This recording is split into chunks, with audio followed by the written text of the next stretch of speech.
नमस्कार साथियों, प्रताप क्लासेस के YouTube चैनल पर आपका स्वागत है। आज है 28 जुलाई 2025 और 28 जुलाई 2025 के जितने भी इंडिया और वर्ल्ड के जो करंट अफेयर्स के क्वेश्चन बनते हैं, आज उनका अपने डिस्कशन करेंगे। पूरा वीडियो ध्यान से देखना और लास्ट में आपसे क्वेश्चन पूछूंगा जिनके जवाब आपको कमेंट बॉक्स में देना होगा। आज अपने पढ़ेंगे भारत और सिंगापुर का बोल्ड कुरुक्षेत्र 2025 संयुक्त सैन्य अभ्यास। वर्ष 2025 में जीपी बिरला मेमोरियल अवार्ड से किसे सम्मानित किया गया और भारत ने पहले हाइड्रोजन चालित ट्रेन कोच का सफल परीक्षण किया है। इनकी आज हम चर्चा करेंगे पूरी लेटेस्ट न्यूज़ के साथ, पूरे फैक्ट के साथ। डेली आपको सुबह ये करंट अफेयर्स की क्लास आपको मिलती है और ये क्लास राजस्थान पुलिस, यूपीएससी, एसएससीडी पर आरएस, रेलवे, वीडियो, पटवार, कोई भी एग्जाम हो, सभी के लिए क्लास आपके लिए रामबाण साबित है। तो करते हैं स्टार्ट आज की क्लास। और कल संडे था, कल संडे के दिन आपको वीकली करंट अफेयर्स की क्लास मिली थी और करते हैं स्टार्ट आज की क्लास 28 जुलाई 2025। सभी साथी एक बार करेंगे सेशन को लाइक शेयर। सभी साथियों को गुड मॉर्निंग। तो सबसे पहले हम करेंगे जो हमने शनिवार के दिन हमने करंट पढ़ा उसको एक बार कर लेते हैं रिवाइज। देखिए, प्रधानमंत्री मोदी ने किस प्रधानमंत्री का रिकॉर्ड तोड़ा है जिसे लगातार पीएम पद पर सबसे लंबा कार्यकाल पूरा करने वाले दूसरे नेता बन गए? तो इंदिरा गांधी को पीछे छोड़कर डीआरडीओ द्वारा विकसित UAV launch princess guided missile V3 का सफल उड़ान परीक्षण कहाँ किया गया? कुर्नूल, आंध्र प्रदेश। नासा द्वारा लॉन्च किए गए ट्रेसेस मिशन का मुख्य उद्देश्य क्या है? पृथ्वी के चुंबकीय क्षेत्र और अंतरिक्ष मौसम की परस्पर क्रिया को समझना। भारत यूके विजन 2035 का अनावरण कब और कहाँ किया गया? 24 जुलाई 2025 को लंदन में। गृह मंत्री अमित शाह जी द्वारा नई दिल्ली में लॉन्च की गई राष्ट्रीय सहयोग नीति 2025 का उद्देश्य कि भारत के सहकारी आंदोलन को पुनर्भाषित और पुनर्जीवित करना। फ्रांस ने फिलिस्तीन को एक स्वतंत्र राष्ट्र के रूप में कब मान्यता देने की घोषणा की? सितंबर 2025 में। और दिव्या देशमुख ने फीडे महिला शतरंज विश्व कप के सेमीफाइनल में किस खिलाड़ी को हराया? तो तान जोगई चीन की खिलाड़ी है और ये फाइनल के अंदर पहुंचने वाली पहली भारतीय महिला खिलाड़ी बनी है। तो ये थे परसों के क्वेश्चनों का रिवाइज हमने कर लिया है। और कल संडे के दिन जो वीकली क्लास आई थी उसका टेस्ट आज आपको जो अपनी वार्षिक करंट अफेयर्स की टेस्ट सीरीज चल रही है उसके अंदर आपको मिल जाएगा। इसके अलावा आपके लिए एक नई टेस्ट सीरीज लॉन्च हो चुकी है, राजस्थान पुलिस उप निरीक्षक भर्ती 2025, यानी कि एसआई का आगे एग्जाम है अप्रैल महीने के अंदर, अप्रैल 2026 के अंदर इसका एग्जाम है। तो इसके लिए आपके लिए स्पेशल करंट की टेस्ट सीरीज लॉन्च हो चुकी है। इसमें आपको अंतर्राष्ट्रीय, राष्ट्रीय और राजस्थान का करंट अफेयर्स मिलेगा, मंथ वाइज करंट मिलेगा और वीकली मिलेगा और साथ में मंथ की आपको पीडीएफ भी इसके अंदर मिलेगी। तो मात्र से मात्र 50 रुपये के अंदर आपको ये टेस्ट सीरीज आपको मिलेगी। तो एसआई के लिए कोई साथी तैयारी कर रहा है तो ये आप टेस्ट सीरीज जरूर ज्वाइन कर लेना। आपके लिए एग्जाम तक इसमें आपको पूरा करंट मिलेगा, 2025 का पूरा मिलेगा। उसके बाद में आगे 2026 लगभग अप्रैल के अंदर इसका एग्जाम है, तब तक आपको करंट मिलेगा। तो प्रताप क्लासेस का ऐप डाउनलोड करके ये टेस्ट सीरीज आप जरूर ज्वाइन कर लेना। तो करते हैं स्टार्ट आज की क्लास।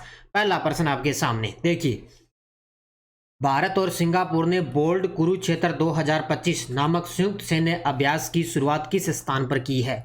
नाम पता कर लेना सबसे पहले। इसका नाम है बोल्ड कुरुक्षेत्र 2025, किसके बीच में? भारत और सिंगापुर के बीच में। और इस नामक संयुक्त सैन्य अभ्यास की शुरुआत हो चुकी है कहाँ से? जोधपुर राजस्थान से। कहाँ से? जोधपुर राजस्थान से अभी इसकी शुरुआत हो चुकी है और ये अभ्यास चलेगा 30 जुलाई 2025 तक। कब तक चलेगा? 30 जुलाई 2025 तक चलेगा। कहाँ पर है? जोधपुर राजस्थान में। कौन सा अभ्यास है? बोल्ड कुरुक्षेत्र 2025, किसके बीच में? भारत और सिंगापुर के बीच। देखो, अभ्यास का नाम बोल्ड कुरुक्षेत्र 2025 भारत और सिंगापुर की सेनाओं के बीच में।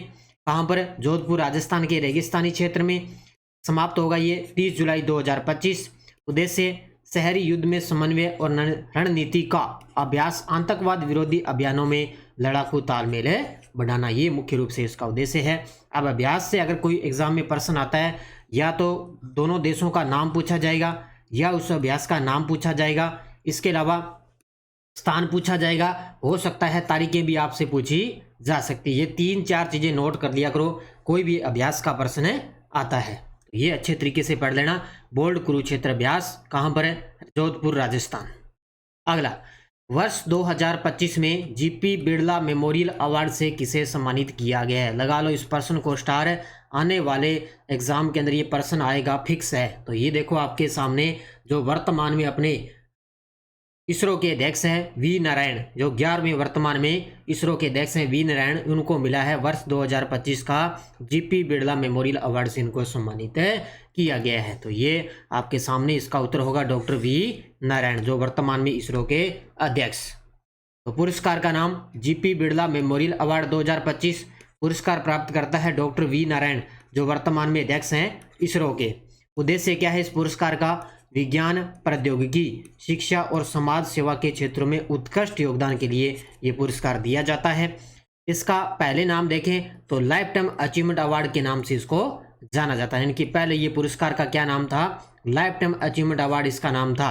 यह पुरस्कार प्रसिद्ध उद्योगपति और समाजसेवी घनश्याम दास बिरला की स्मृति में यह पुरस्कार दिया जाता है। तो इसी का नाम, इन्हीं के नाम पर इस पुरस्कार का नाम पड़ा है जीपी बिरला मेमोरियल अवार्ड। तो याद रखना इसको अच्छे तरीके से, ये प्रश्न आना ही आना है, फिक्स है। तो ये अपने इसरो के अध्यक्ष वर्तमान में डॉक्टर वी नारायण को दिया गया है। भारत ने 25 जुलाई 2025 को किस स्थान पर अपने पहले हाइड्रोजन चालित ट्रेन कोच का सफल परीक्षण कर हरित परिवहन के क्षेत्र में एक नया मील का पत्थर स्थापित किया है? ये देखो आपके सामने भारत ने परीक्षण कर दिया अभी हाइड्रोजन से चालित ट्रेन कोच का सफल परीक्षण किया। हालांकि ऐसे अपने कई देश और है जिन्होंने परीक्षण करके इसको संचालन इसका शुरू कर दिया है, लेकिन भारत ने पहली बार इस ट्रेन कोच का सफल परीक्षण कर लिया है। तो ये कहाँ से किया है? ये किया है चेन्नई से। कहाँ से किया है? चेन्नई से इसका परीक्षण किया है। भारत ने ना 2023 के अंदर ही जो 2023 में हाइड्रोजन फॉर हेरिटेज है उसके तहत इस ट्रेन को, हाइड्रोजन से चलने वाली जो ट्रेन है, इसका संचालन जो है करना शुरू कर दिया था। लेकिन अब इसका परीक्षण किया गया है अभी 25 जुलाई 2025 को। कहाँ पर है? चेन्नई के अंदर। देखो भारत में पहली बार इंटीग्रल कोच फैक्ट्री में परीक्षण किया गया। ड्राइविंग पावर कोच देश का पहला स्वदेशी रूप से निर्मित और परीक्षण किया गया हाइड्रोजन ट्रेन कोच है। जर्मनी, फ्रांस, जापान जैसे देशों ने पहले ही सीमित मार्गों पर हाइड्रोजन ट्रेनें शुरू कर दिया। हालांकि कुछ देशों ने शुरू भी कर दिए, जैसे जर्मनी है, जापान है, फ्रांस है, इन देशों ने क्या है हाइड्रोजन ट्रेनें वो शुरू कर दी है। भारत ने 2023 में हाइड्रोजन फॉर हेरिटेज पहल के तहत इस तकनीक की संभावनाओं का पता लगाना शुरू किया था। 2023 के अंदर भारत ने इस पर पूरी तरह से काम करना शुरू कर दिया और अब 2025 के अंदर देखो इसका अभी परीक्षण किया गया है। और भारत का ये टारगेट है कि 2070 तक नेट जीरो कार्बन उत्सर्जन के लक्ष्य में योगदान देना है। तो 2070 तक नेट जीरो कार्बन उत्सर्जन के लक्ष्य में योगदान देना। यह योजना हाइड्रोजन फॉर हेरिटेज कार्यक्रम के तहत 35 हाइड्रोजन चालित ट्रेनों के संचालन की योजना है, यानी कि लगभग 35 हाइड्रोजन जो चालित ट्रेन है उनकी संचालन करने की योजना है। तो इसका परीक्षण कहाँ से किया गया? चेन्नई से। अंतर्राष्ट्रीय बुकर पुरस्कार विजेता भारतीय लेखिका गीतांजलि श्री को उनकी किताब वंस एलिफेंट्स लिव्ड हियर के लिए कौन से पुरस्कार से सम्मानित किया गया है? ये देखो आपके सामने अंतर्राष्ट्रीय बुकर पुरस्कार विजेता है भारतीय लेखिका गीतांजलि श्री। तो इनको 2022 के अंदर अंतर्राष्ट्रीय बुकर पुरस्कार मिला था।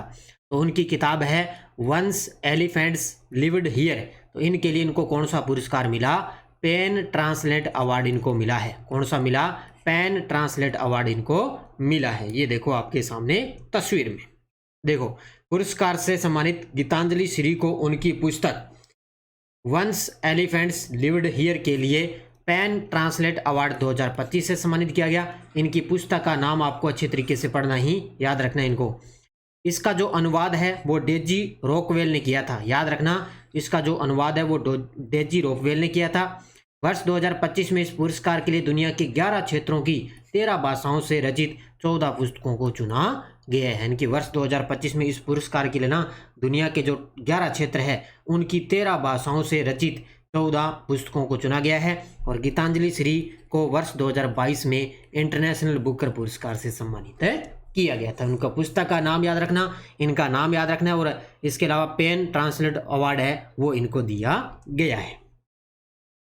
FISU वर्ल्ड यूनिवर्सिटी गेम्स 2025 में भारत की ओर से कंपाउंड मिक्सर टीम आर्चरी में स्वर्ण पदक जीतने वाले खिलाड़ी कौन है? कुछ दिन पहले मैंने आपको बताया कि ये गेम चल रहा है जर्मनी के अंदर, तो इसके अंदर सबसे पहले भारत ने पदक जीता था, कांस्य पदक जीता था, लेकिन अब भारत को मिल गए यहाँ पे स्वर्ण पदक। तो भारत की ओर से कंपाउंड मिक्सर टीम आर्चरी में स्वर्ण पदक जीतने वाले 2 खिलाड़ी हैं, उनका नाम है, एक तो है परनीत कौर और एक है कुशल दलाल। ये देखो, ये है परनीत कौर और ये है कुशल दलाल, इन्होंने आर्चरी के अंदर स्वर्ण पदक इन्होंने जीता है। तो कांस्य पदक भी मिल गया भारत को, रजत पदक भी मिल गया और स्वर्ण पदक भी मिल चुका है। तो आयोजन स्थल है इसका जर्मनी के राइन रूहर क्षेत्र में आयोजित, ये चलेगा 16 जुलाई से लेकर 27 जुलाई 2025 तक इसका आयोजन समाप्त हो चुका है। कल 27 जुलाई को ये समाप्त हो गया। आयोजन के शहर जर्मनी के 6 शहरों में ये प्रतियोगिता आयोजित की गई थी। भारत की भागीदारी और भारत से लगभग 300 खिलाड़ी हैं वो इसके अंदर हिस्सा लिया था। ये पूछा जा सकता है, आजकल एग्जामिनर इनको पूछता है, अभी खेलो इंडिया जो यूथ गेम्स हुए तो उसमें एग्जाम में प्रश्न आया था कितने खिलाड़ियों ने भाग लिया था, तो याद रखना इनमें भारत से लगभग 300 खिलाड़ी इन्होंने खेलों के अंदर हिस्सा लिया। भारत का पहला स्वर्ण पदक कंपाउंड मिक्सर टीम आर्चरी में परनीत कौर और कुशल दलाल ने स्वर्ण पदक जीता है। बाकी अपने कल इसके बारे में पूरी डिटेल में आपको बता दूंगा अभी भारत ने टोटल इसके अंदर कितने पदक जीते और किस स्थान पर रहा है। बैडमिंटन एशिया जूनियर चैंपियनशिप 2025 में महिला एकल वर्ग में 2 पदक जीतने वाली पहली भारतीय जोड़ी कौन बनी है। ये देखो आपके सामने तस्वीर में बैडमिंटन खिलाड़ी है, इनका नाम है तन्वी शर्मा और वेनला कलगोटला। ये 2 खिलाड़ी हैं, ध्यान रखना, यानी कि महिला एकल वर्ग में 2 पदक जीतने वाली पहली भारतीय जोड़ी कौन बन चुकी है, तो ये तन्वी शर्मा और वेनला कलगोटला बन चुकी है। और कल अब आपको बताया भी लाइब्रेरियन के अंदर एग्जाम के अंदर एक प्रश्न आया था कि पेरिस ओलंपिक 2024 में मनु भाकर ने दो पदक जीते थे ओलंपिक के अंदर, एक साथ है 2 पदक जीते, उनका संबंध किस खेल से था, तो शूटिंग की खिलाड़ी थी। तो वो प्रश्न इस प्रकार का है ये। तो महिला वर्ग में 2 पदक जीतने वाली पहली भारतीय जोड़ी तन्वी शर्मा और वेनला कलगोटला बनी है। तो ऐतिहासिक उपलब्धि है कि भारत की तन्वी शर्मा और वेनला कलगोटला बनी पहली ऐसी भारतीय जोड़ी जिन्होंने एक ही संस्करण में महिला वर्ग में 2 पदक जीतकर इतिहास रचा। देखो, एक ही संस्करण के अंदर 2 पदक जीते हैं। अब तन्वी शर्मा की उपलब्धि देखें, वर्तमान में जूनियर वर्ल्ड नंबर 1 रैंकिंग पर है और क्वार्टर फाइनल में इन्होंने इंडोनेशिया की थालिता रामधानी वीरांगना को हराया था। और वेनला कलगोटला का प्रदर्शन देखें तो ये विश्व रैंकिंग में 103वें स्थान पर है और इन्होंने थाईलैंड की जन्यापोर्न मीपथोंग को कड़े मुकाबले में हराया था। बस इतना याद रखना है कि तन्वी शर्मा और वेनला कलगोटला ने इसके अंदर एक ही संस्करण में 2 पदक जीते हैं। प्रधानमंत्री मोदी ने यूनाइटेड किंगडम की अपनी आधिकारिक यात्रा के दौरान किंग चार्ल्स तृतीय को कौन सा पर्यावरणीय उपहार भेंट में किया है। ये देखो आपके सामने तस्वीर में, मोदी जी अभी हाल ही में 2 देशों की यात्रा पर गए, पहले ब्रिटेन और उसके बाद में गए थे मालदीव। तो यूनाइटेड किंगडम की अपनी आधिकारिक यात्रा के दौरान किंग चार्ल्स तृतीय को कौन सा पर्यावरणीय उपहार है वो भेंट में किया, तो वो है सर्द ऋतु में लगाए जाने वाला एक पेड़। क्योंकि मोदी जी ने 5 जून को एक पेड़ माँ के नाम एक अभियान की शुरुआत की थी। उसी अभियान के तहत क्या है, सर्द ऋतु में ये लगाए जाने वाला एक पेड़ है ना, वो किंग चार्ल्स तृतीय को पर्यावरणीय उपहार भेंट किया है। इसको अच्छे तरीके से पढ़ लेना। ये देखो आपके सामने तस्वीर में, देखो प्रधानमंत्री मोदी ने आधिकारिक यात्रा के दौरान यूनाइटेड किंगडम यात्रा के दौरान किंग चार्ल्स तृतीय से मुलाकात की और इस मुलाकात में सैंड्रिंगम हाउस यूनाइटेड किंगडम से हुई। और इसके अलावा मोदी जी ने इनको याद रखना सर्द ऋतु में लगाए जाने वाला एक पेड़ भेंट किया है और ये पर्यावरण पहल है। यह पौधा एक पेड़ माँ के नाम नामक पर्यावरणीय पहल के तहत भेंट किया गया था, एक पेड़ माँ के नाम। और अभी आपको पता है अब की बार 5 जून को एक पेड़ माँ के नाम 2.0 अभियान शुरू किया था अपने शिक्षा मंत्री जी द्वारा। तो पहले मोदी जी ने इसको शुरुआत की थी, अब इसको 2.0 में अब की बार शुरू किया गया था। प्रधानमंत्री की मालदीव यात्रा के दौरान भारत ने मालदीव को कितनी लोन सहायता प्रदान की है, तो पहले ब्रिटेन गए, उसके बाद में गए थे मालदीव, क्योंकि मालदीव के अंदर जो 60वीं वर्षगांठ ये बनाई गई थी मालदीव की। तो कितनी लोन सहायता प्रदान की गई प्रधानमंत्री की मालदीव यात्रा के दौरान भारत ने मालदीव को कुछ सहायता प्रदान की है, तो कितनी 4850 करोड़ रुपए, कितनी 4850 करोड़ रुपए की लोन सहायता प्रदान की है, किसको, मालदीव को। तो लोन सहायता भारत ने मालदीव को नए समझौता ज्ञापन के तहत 4850 करोड़ की लोन सहायता प्रदान की है। इस नई वार्ता की शुरुआत भारत और मालदीव ने इस यात्रा के दौरान मुक्त व्यापार समझौता और द्विपक्षीय निवेश संधि पर वार्ता भी शुरू की थी। तो याद रखना इसको अच्छे तरीके से, मुक्त व्यापार समझौता, ये प्रश्न आएगा एग्जाम में। इसके अलावा महासागर दृष्टिकोण, यह पहल भारत के पड़ोसी पहले और महासागर रणनीति के तहत भारत मालदीव संबंधों को नई ऊर्जा और मजबूती प्रदान करने की दिशा में एक महत्वपूर्ण कदम है माना गया, क्योंकि दोनों देशों के बीच में व्यापार से संबंधित है, कोई उद्योग से संबंधित है, कोई रक्षा से संबंधित है, सब के सब है नई ऊर्जा और मजबूती प्रदान करने की दिशा में दोनों देशों के बीच में समझौता हुआ है। IBSF world 6 red snooker championship 2025 का खिताब किस खिलाड़ी ने जीता है? IBSF world 6 red snooker championship 2025 का खिताब जीत लिया रिले पावेल ने। किसने? रिले पावेल ने। किसको हराकर? पंकज अडवाणी। ये देखो अपने भारतीय खिलाड़ी है पंकज अडवाणी, इसके अंदर फाइनल में हार चुके हैं और ये खिताब जीत लिया किसने? रिले पावेल ने जीता है। तो वेल्स के 16 वर्षीय खिलाड़ी रिले पावेल ने ये खिताब जीता है और भारत के दिग्गज स्नूकर खिलाड़ी पंकज अडवाणी को फाइनल में हराया, यानी कि उपविजेता रहे हैं पंकज अडवाणी। ये मुकाबला बहरीन की राजधानी मनामा में खेला गया। फाइनल उसी दिन खेला गया जब पंकज अडवाणी का 40वां जन्मदिन मनाया गया था। 40वां जन्मदिन था और ये अपने फाइनल के अंदर हार चुके थे और उनके 29वें विश्व खिताब से भी वो चूक चुके थे। तो याद रखना इसको अच्छे तरीके से, क्योंकि फाइनल वाला आएगा अभी। फाइनल में किसको हराया? तो पंकज अडवाणी। अब देखो आपके सामने वन लाइनर करंट है। पहला है प्रोफेसर उमा कांजीलाल इंदिरा गांधी राष्ट्रीय मुक्त विश्वविद्यालय की पहली महिला कुलपति बन गई है। ये देखो आपके सामने तस्वीर में, ये है प्रोफेसर उमा कांजीलाल। तो ये इंदिरा गांधी राष्ट्रीय मुक्त विश्वविद्यालय की पहली महिला कुलपति बन चुकी। इसको शॉर्टकट में बोलते हैं इग्नू। क्या बोलते हैं? शॉर्टकट में इग्नू बोलते हैं। और इंग्लैंड के जो रूट ने टेस्ट क्रिकेट में सर्वाधिक रन बनाने वाले दूसरे बल्लेबाज बन चुके हैं। ये देखो आपके सामने, पहले नंबर पे है सचिन तेंदुलकर और दूसरे नंबर पे आ चुके हैं जो रूट। तो ये दोनों अच्छे तरीके से पढ़ लेना। ये टेलीग्राम ग्रुप है और ये देखो कल लाइब्रेरियन के एग्जाम के अंदर 5% लगभग 20% तो राजस्थान करंट के आए और 5% लगभग आए थे इंडिया और वर्ल्ड के। और ये देखो नोबेल शांति पुरस्कार पूछा गया था 2024 में। और ये देखो पूरे प्रूफ के साथ जो मैंने करवाया आपको अच्छे तरीके से देखो टेलीग्राम पे डाल दिया। इसके अलावा पेरिस ओलंपिक में मनु भाकर ने, ये देखो शूटर की खिलाड़ी, इन्होंने पदक जीते। ये देखो प्रूफ आपके सामने। तो टेलीग्राम पे 5% आए थे, 5 के 5 मैंने टेलीग्राम पे डाल दिए, वहाँ जाके आप अच्छे तरीके से देख लेना। पिछले वीडियो का क्वेश्चन क्या था? ले पासपोर्ट इंडेक्स 2025 के अंदर सबसे निचली रैंकिंग किस देश की है? तो वो है अफगानिस्तान की। भारत है 77वें स्थान पर, अफगानिस्तान सबसे नीचे और सबसे टॉप पर है सिंगापुर है देश। तो बहुत सारे विद्यार्थियों ने बड़े गजब के जवाब दिए, उन सभी को बहुत बहुत शुभकामनाएं। अब देखो क्वेश्चन फॉर यू, देश की पहली खनन पर्यटन परियोजना किस राज्य सरकार ने शुरू की है? छत्तीसगढ़, उड़ीसा, झारखंड, मध्य प्रदेश। इसका जवाब आपको कमेंट बॉक्स में देना है। तो ये थी आज की अपनी क्लास। तो बाकी अपनी रीट SST की टेस्ट सीरीज चल ही रही है, इसमें टॉपिक वाइज आपको लगातार टेस्ट सीरीज दी जा रही है और ये बुक बाजार के अंदर उपलब्ध है ही। इसके अलावा RPSC सेकंड ग्रेड के है फर्स्ट पेपर के जितने भी RPSC ने पुराने पेपर करवाए हैं सारे सभी की PDF अपलोड है, ये आप ले सकते हो। और कर्मचारी चयन बोर्ड ने जितने भी एग्जाम करवाए हैं 2016 से 25 तक, इनकी भी PDF अपलोड है, ये पुराने पेपर आप कर सकते हो। और 4th ग्रेड के लिए और वाहन चालक के लिए अपनी भारत और राजस्थान की स्पेशल करंट की टेस्ट सीरीज चल रही है मात्र 50 रुपये में।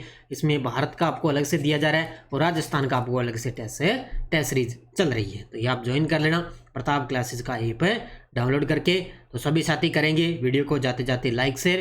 धन्यवाद। जय हिंद, जय भारत, जय राजस्थान।